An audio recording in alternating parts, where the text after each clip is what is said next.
Hi friends, today I am going to revise the Indian Contract Act 1872. In that there are three chapters: Contract of Indemnity and Guarantee, Bailment and Pledge, and next Contract of Agency. See, in that first I am going to discuss Contract of Indemnity and Guarantee. See, the first Contract of Indemnity means a contract by which one party promises to save the other from loss caused to him.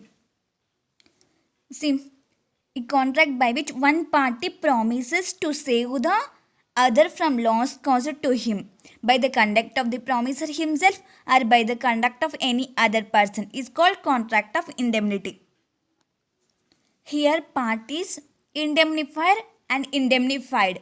Indemnifier means the party who promises to save the other party from loss is known as indemnifier. And next, indemnified means the party who is promised to be saved against the loss is known as indemnified. And next, see the features. In features, first one, valid contract. Valid contract means just satisfy all the essentials of a valid contract like free consent, competent parties, lawful object, etc. Okay. Next, contingent contract. Contingent contract means to indemnify the loss. Okay, to indemnify the loss, contingent means. Next, express or implied. Here contract may be expressed or implied from the circumstances of each case. Okay, in valid contract satisfy all the essential contracts. Next, contingent means indemnify the loss. Next, express or implied means it is based on circumstances. Okay. And next, rights of indemnity holder. Rights of indemnity holder. In that first, damages in suit. Indemnity holder entitled to recover from the indemnifier. In that, damages in suit. Indemnifier means promiser. All damages which he may be compelled to pay in any suit in respect of matters covered under the contract. And next, cost of suit. Here all cost which he has paid in bringing or defending the suit, provided that here he acted under the authority of the indemnifier and he did not contravene the orders of the indemnifier. And next, sue for specific performance. Here if the indemnity holder had incurred an absolute liability, he becomes entitled to ask indemnifier to indemnify him. See here, damages in suit means all damages which he may be compelled to pay in any suit. Okay. And next, cost of suit means all cost which he has paid in bringing or defending the suit. So here, provided that he acted under the authority of the indemnifier, he did not contravene the orders of the indemnifier. And next, sue for specific performance. Here, if the indemnity holder had incurred an absolute liability, he become entitled to ask indemnifier to indemnify him. Okay. And here, rights of indemnifier, there is no provision in the contract, Indian Contract Act, about the indemnifier rights. However, the rights of the indemnifier are same as rights of surety. After discussing the rights of surety, then here compare. Okay, these rights are indemnity holder. And next we are moving into guarantee.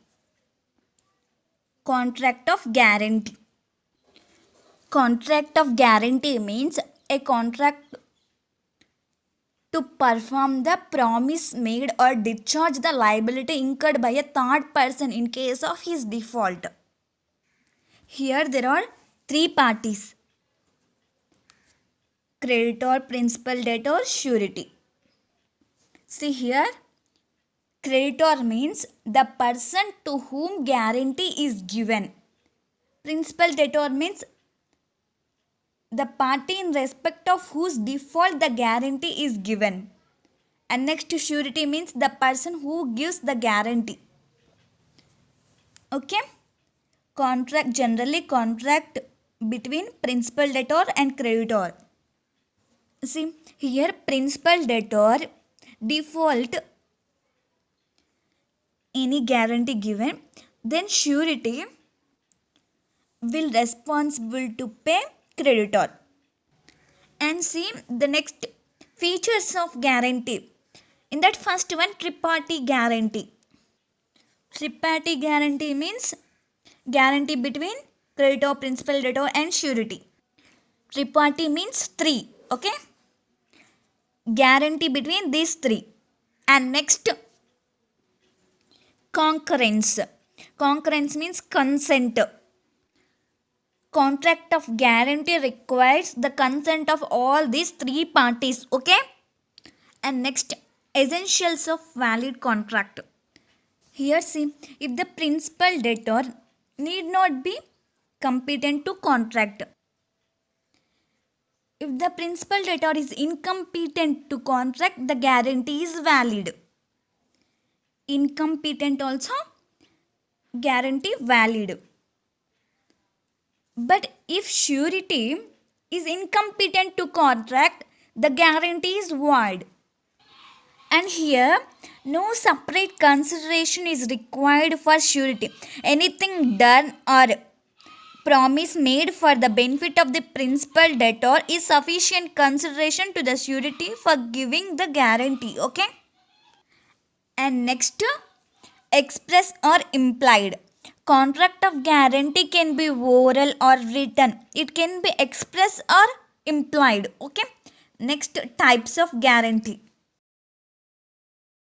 And see, in types of guarantee, first one, prospective guarantee. Here, guarantee given for future debt or obligation is called prospective guarantee, future. Okay? And next, retrospective guarantee. A guarantee given for existing debt or obligation is called retrospective guarantee. Of course, you get one doubt here. Guarantee given for past debt is invalid. Past debt is invalid.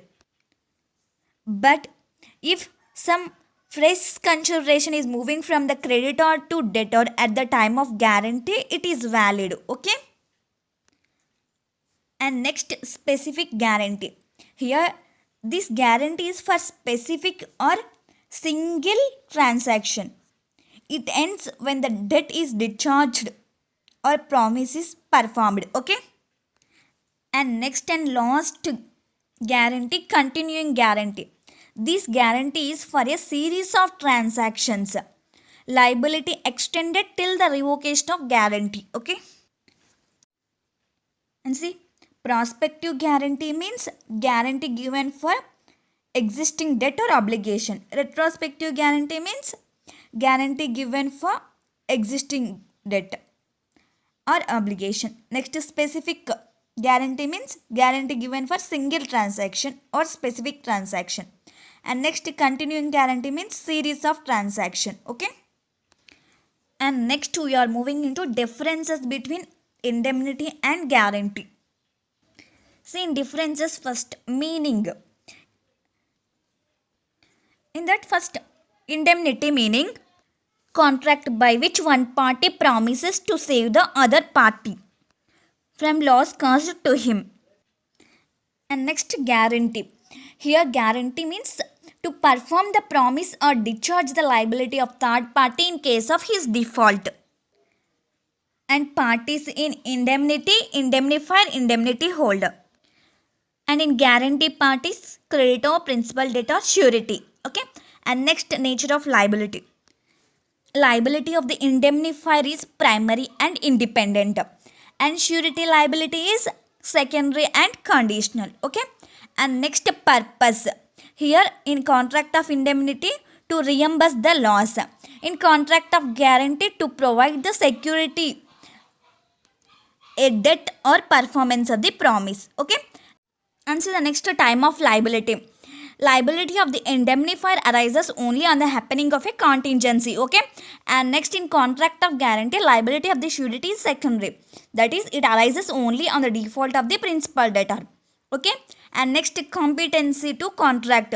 All parties must be competent to contract in contract of indemnity, and in contract of guarantee the contract is valid if a minor is principal debtor. And the last difference, number of contracts in indemnity. Only one contract between indemnifier and indemnified. But in contract of guarantee, there are three contracts between creditor and principal debtor, creditor and surety and principal debtor. Okay. And next, see the sureties. In that, first see nature and extent of surety's liability. And see, liability of the surety arises only on default by the principal debtor. Okay, where a debtor cannot be held liable on account of any defect in the document, the liability of the surety also comes to an end.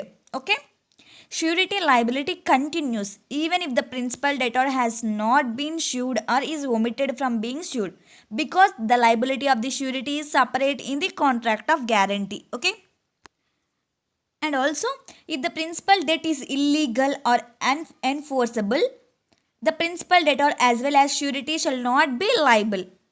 Okay, if the principal debtor is discharged by the creditor's breach, the surety shall also be discharged. And next one, discharge. Surety is discharged from liability. Surety is discharged by revocation of contract of guarantee, conduct of the creditor, or invalidation of the contract of guarantee. And also, surety is discharged from liability by revocation of continuous guarantee. In that, express revocation, death of surety, variance in terms of contract, loss of security, release or discharge of principal debtor, arrangement with principal debtor. These all are revocation by continuing guarantee. Express, death, variance, loss of security, release or discharge of principal debtor, and next, arrangement with principal debtor. Okay, and next, when surety is not discharged, agreement made with third person to grant time to principal debtor and creditor forbearance to sue. These two cases, surety not discharged. And next, rights of surety. Rights against principal debtor, creditor, co-sureties. See the first, rights against principal debtor. See, rights against principal debtor, right of subrogation and right to be indemnified. Right of subrogation means on payment of guaranteed debt or performance of the guaranteed duty, the surety acquires all rights with which the creditor had against the principal debtor. Okay, and next, right to be indemnified means the surety is entitled to recover from the principal debtor whatever sum he has rightfully paid under the guarantee, but no sum which he has paid wrongfully. Okay, okay, rights against principal debtor, right of subrogation, and right to be indemnified. Okay, next, rights against creditor. Rights against creditor, claim the creditor securities. Right to claim the creditor securities. And next, right to claim set off. First, see the right to claim the creditor securities. A surety is entitled to the benefit of every security which the creditor has against the principal debtor, irrespective of whether the surety knows of the existence of security or not.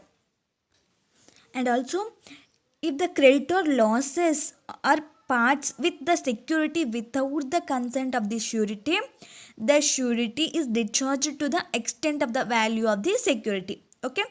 And next, rights against the creditor. Right to claim set off.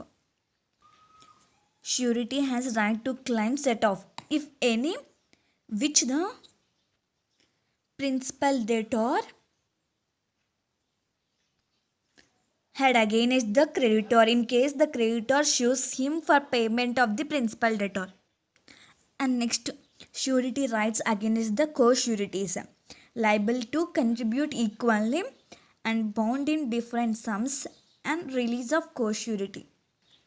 Okay, in the absence of any contract, the co-sureties are liable to contribute equally. The liability of the co-sureties is joint and several. Okay. And next, co-sureties bound in different sums shall pay equally to the limits of their respective obligations. Equally up to the limits of their respective obligations. Okay. Next, release of co-sureties. Where there are co-sureties, release of one co-surety by the creditor does not discharge the other. Okay. Also, the surety so released by the creditor is liable to other co-sureties. Okay. See the contract of indemnity and guarantee. That first we discussed indemnity. Contract of indemnity and parties features rights. Parties indemnifier, indemnified. Indemnity holder, nothing but indemnity holder. Next, features. Valid, contingent, express or implied contracts. Next, rights. Damages insured, cost of suit, sue for specific performance. Okay. And next, guarantee. Contract of guarantee. In that, parties, creditor, surety, principal debtor. Okay. Features, triparty guarantee, concurrence guarantee, essentials and express or implied. Next, types, prospective, retrospective, specific, continuing. Okay. Next, differences between indemnity and guarantee. In that, meaning, parties, nature of liability, purpose, time of liability, competency parties and number of contracts. Okay. And next, sureties. In that, nature and extent of sureties, liability and discharge. Surety is discharged, revocation of contract of guarantee or revocation of continuous guarantee, a conduct of creditor, and not discharge agreement and creditor forbearance to sue. Okay. Next, rights against principal debtor, creditor, co-surety. Against principal debtor subrogation, indemnified. And rights against creditor, claim the creditor securities, claim set off. And next, rights against co-sureties, liable to contribute equally, bound in different sums and release of co-surety. Okay. And next, lost mutual arrangement. Liability of two sureties affected by mutual arrangements. See, for example, two persons contract with third person to undertake a certain liability. Such two persons also contract with each other that one of them shall be liable only on default of the other, third person not being a party to such contract. Okay. And see, the liability of each of such two persons to the third person under the first contract is not affected by the existence of the second contract between those two persons, even though such a third person may have been aware of its existence. Okay. Okay friends, contract of indemnity and guarantee over. Next, we are moving into bailment and pledge. I will provide this chart in Telegram channel. Please join in Telegram channel. I will provide link in description. Okay friends. Okay friends. Now I am going to discuss bailment and pledge. In that, first, bailment. What is bailment? It is derived from French word Bailer, which means to deliver, okay, or handling over or change of possession, handling over or change of possession, okay. As per section 148, bailment is delivery of goods by one person to another person for some purpose, okay. Delivery of goods by one person to another for some purpose upon a contract that the goods shall be returned or otherwise disposed of when the purpose is accomplished, okay, according to the direction of the person delivering them. The person delivering the goods is called bailer. To whom goods are delivered? Bailee, okay. Bailment can be classified into two types. One is gratuitous bailment, another one is non-gratuitous bailment. In gratuitous bailment, there is no consideration, free of charge, okay. In non-gratuitous bailment, some consideration. In gratuitous bailment, exclusive benefit for bailer or bailee, okay. For example, exclusive benefit for bailer, B agrees to look after A's pet while he is out. Okay? Here the exclusive benefit for bailer, and also there is no consideration. And for example, in exclusive benefit for bailee, A gives his book to B to study. Here exclusive benefit to bailee. Okay? In non-gratuitous bailment, benefit of the bailer and bailee, both of them have benefit and also some consideration. See here, for example, A hides car from B on payment of charges, okay. He hides car from B on payment of charges. Here benefit for bailer and bailee, okay. And see the next duties of bailer and bailee. See, in that first duty for bailer, disclose known facts. Tell me the person who is bailer. The person who delivering the goods is called bailer, okay. When he is delivering the goods, he must disclose the known facts, okay. While delivering bailer to bailee, he disclosed the known facts. And here also there is a gratuitous bailment and non-gratuitous bailment. In gratuitous bailment, he discloses only he knows facts. Only facts he knows, that only disclose.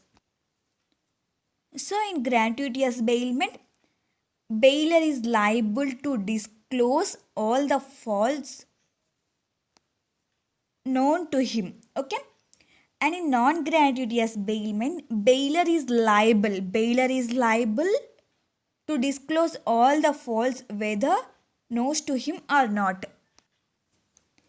In gratuitous bailment, bailer fails to disclose such defects.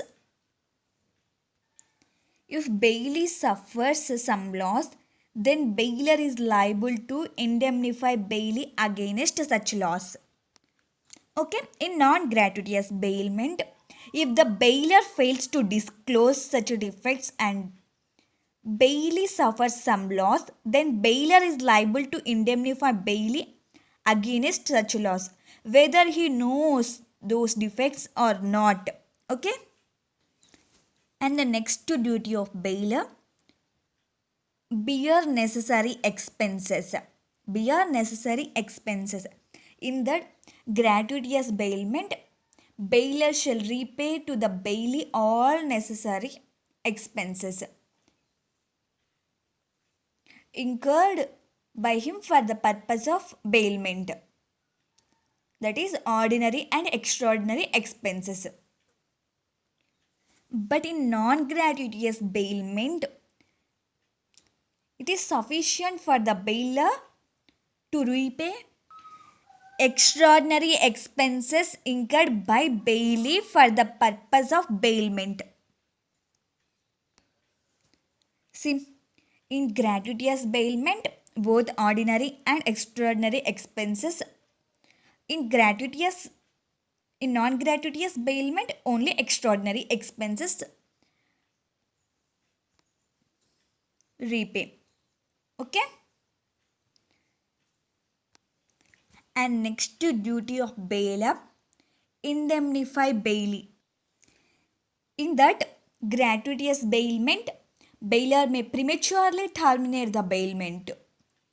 Due to premature termination, if the loss is caused by bailee more than the benefit obtained by bailee, then bailer shall indemnify bailee for such excess loss. Okay?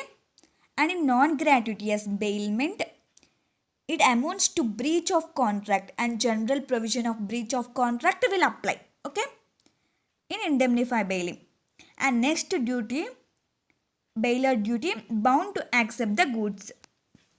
So here, it is the duty of bailer to receive back the goods when returned by bailee. Okay? If the bailer wrongfully refuses to receive back the goods, he shall be liable to pay ordinary expenses incurred by bailee for keeping the goods safely. Now see the duties of bailee. Take care of goods bailed.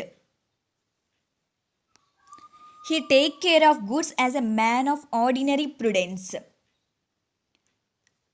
That is, take care of his own goods in the same bulk, quantity and value. Okay? But there is an exception. Bailee, when not liable for loss of the thing bailed, means in the absence of the special contract, he is not responsible. Bailee is not responsible for any special loss or destruction or deterioration of the goods bailed. Okay? And next duty of bailee, no unauthorized use of goods. Bailee must use the goods as per the terms of the bailment. If not, then bailee is liable for any loss or destruction of goods even if he was not negligible. Okay, and next duty of bailee, no mixing of bailer's goods with his own goods. Okay, without the consent of bailer, bailee cannot mix the goods. And next duty of the bailee, return any extra profit. Return the extra profit without waiting for demand from bailer. Okay? If the goods are not returned, then bailee shall be liable for any loss or damage, even if such loss is caused without any fault or negligence of the bailee. Okay? These all are duties of bailer, duties of bailee. Next, rights of bailer and rights of bailee. First, see rights of bailer. In that first right of bailer, terminate the bailment. See, a contract of bailment is voidable at the option of bailer. If the bailee does any act with regard to the goods bailed, inconsistent with the conditions of the bailment. And next right of bailer, demand back the goods. Right to demand back the goods at any time. Bailer has a right to demand back the goods after fulfillment of the purpose or after expiry of the period of bailment. Okay? And next right of bailer, Right to file a suit against wrongdoer. See here, bailier can file a suit against bailee if bailee done anything wrong. And next, right of bailium, file suit for enforcement of duties imposed upon a bailee. That means right to sue the bailee. Right to claim compensation for the loss caused to the goods by the negligence of the bailee. And right to claim compensation for unauthorized mixing of the goods. And right to claim damages for unauthorized use of the goods. And right to any accretion to the goods bill, that is extra profit. And right to demand back the goods. And next, rights of bailee. Non-disclosed title defective lien right. See that, right to claim compensation for any loss arising from non-disclosure of known defects in the goods. Okay, and next, right to claim indemnification for any loss or damage as a result of defective title. And next, right to lien.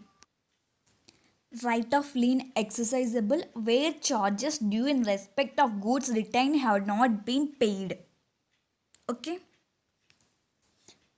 And next, rights of bailier and bailee against a third party. Bailier and bailee against third party, any wrongdoer by third party. Okay, sued by bailier and bailee against third party. So in that, any amount apportioned obtained by such suits. That means bailier and bailee shall be shared by their respective interest. Okay. And see the next, finder of lost goods. Okay. Rights of finder, lien right, sue for reward, sale. See, right of lien. Preserve the goods and find out the true owner. Okay. Preserve the goods and find out the true owner. Generally, finder of lost goods has the same rights and duties of the bailee. Same rights and duties of the bailee. In addition to that, lien right, sue for reward, sale. Okay. But finder of goods has no right to sue, but he can exercise lien right. Particular lien, but not general lien. Okay. And next, right to sue for reward. If the real owner has announced any reward, the finder is entitled to receive the reward and may retain the goods until he receives it. Okay. Next, right of sale.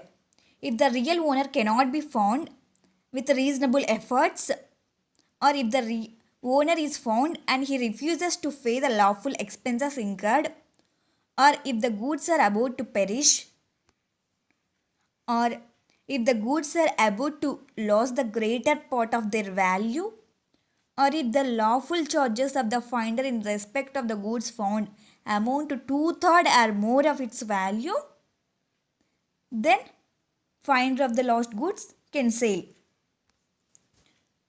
He has the right to sell.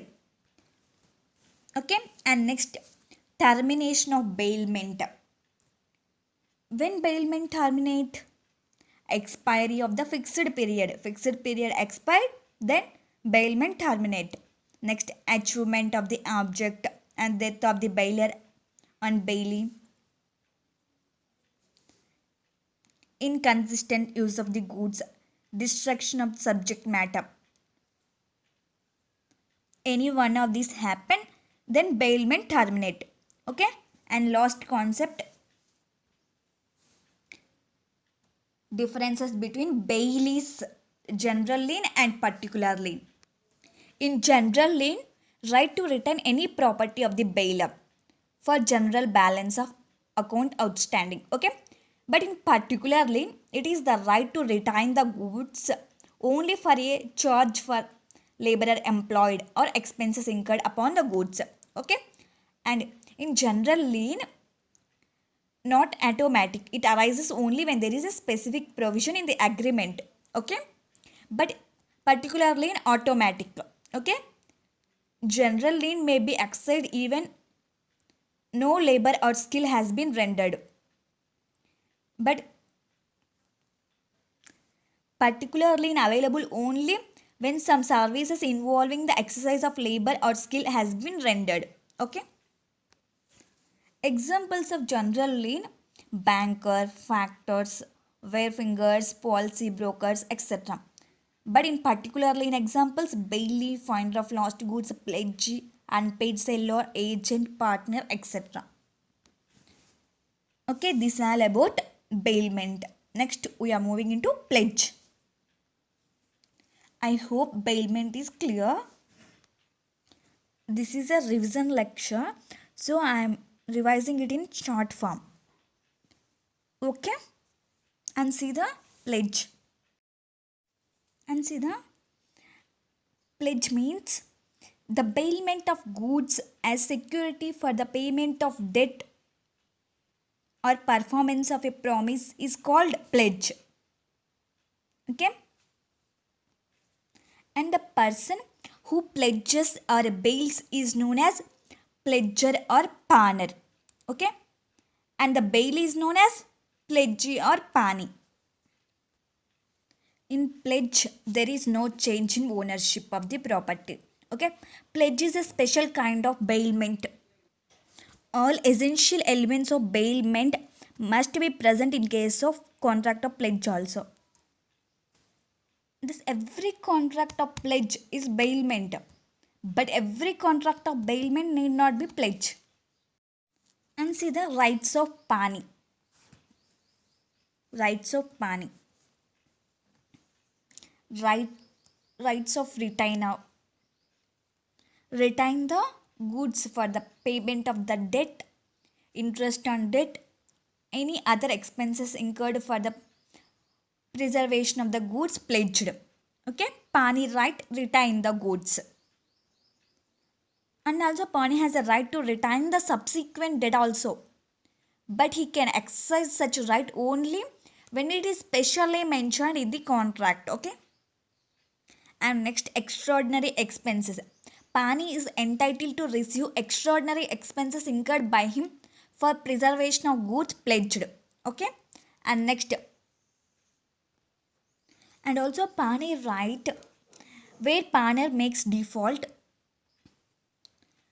right to sell the goods after giving notice to paner. Okay, and also retain the goods as collateral security. When there is a surplus on sale, paner shall pay the excess to the paner in case of deficit. Paner shall pay the same. Okay, and next, right suit. And pani has a right to file a suit for recovery of money due, interest due on money lent, necessary expenses and extraordinary expenses. These are the rights of pani. Next, rights of paner. Bailer rights is equals to paner rights. Okay, according to bailer rights, he has the right to redeem. Right to redeem means if a time is stipulated for a payment of the debt or performance of the promise for which pledge is made, and the pawnee makes default in payment of the debt or performance of the promise at the stipulated time, he may redeem the goods pledged at any subsequent time before the actual sale of them.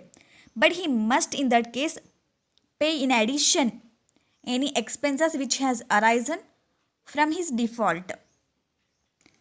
And see the next duties of pani, paner. And see the first duties of pani, reasonable care. Okay, duty to take reasonable care of the pledged goods. Okay, and next, return. Duty to return the goods when the debt has been repaid or promise has been performed. Okay, and next, not to make unauthorized. Duty not to make unauthorized use of the pledged goods. And next, not to mix. Duty not to mix his own goods with goods pledged. Okay, these all are duties of pani and duties of paner. In that, paner liable to pay debt or perform the promise. Okay, and also pay the extraordinary expenses. It is the duty of the paner to compensate the pani for any extraordinary expenses incurred by him for preserving the goods panned. Okay, and next, disclose all the faults. It is the duty of the paner to disclose all the faults which may put the pani under extraordinary risks. Okay, if any loss occur to the pani due to defect in the paner title to the goods, the paner must indemnify the pani. It is also duty of paner. Okay, if the pani sell the goods due to default by the paner, paner must pay the deficit. Okay, it is also duty. These all are the duties of pani paner. And see the pledge by mercantile agent. Generally, pledge is created by owner of goods, but pledge is valid if it is created by mercantile agent also. Mercantile pledge the goods only satisfy the conditions.